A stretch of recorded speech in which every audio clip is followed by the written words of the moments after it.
301 CDC BC Red Reserve Infantry Battalion sa Reserve Command kung okay daw sa inyo na maging regular once a week o once a month itong ating panayanan. Sir, gaya ng sabi ko kanina, ang 301 CDC ay palaging bukas 24 hours para sa atin lahat. Just sa request yun na magiging regular tayo, sir.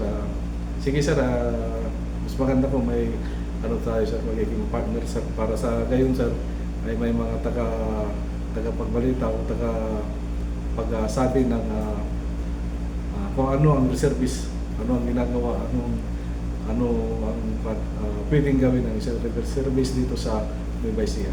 Okay sir, baka meron sir akong di na itanong na, salamat sir, baka meron akong di na itanong na karapat dapat pang malaman ng ating mga kababayan. Nasa iyo sir ang pagkakataon ngayon. Sa ating mga kababayan dito sa Nueva Ecija, sa amin dito sa 301 CDC, kami ay nananawagan na tumulong. Kami ay nananawagan at tumulong sa inyo para kayo ay gustong mag-reservice. Pwede kayong pumunta dito sa aming office dito sa Camp Tinio, Cabanatuan City. Anytime po pwede po kayong pumunta dito.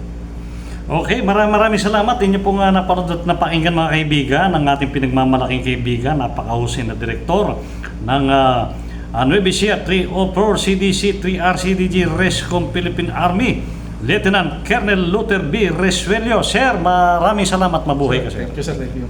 Salamat, sir.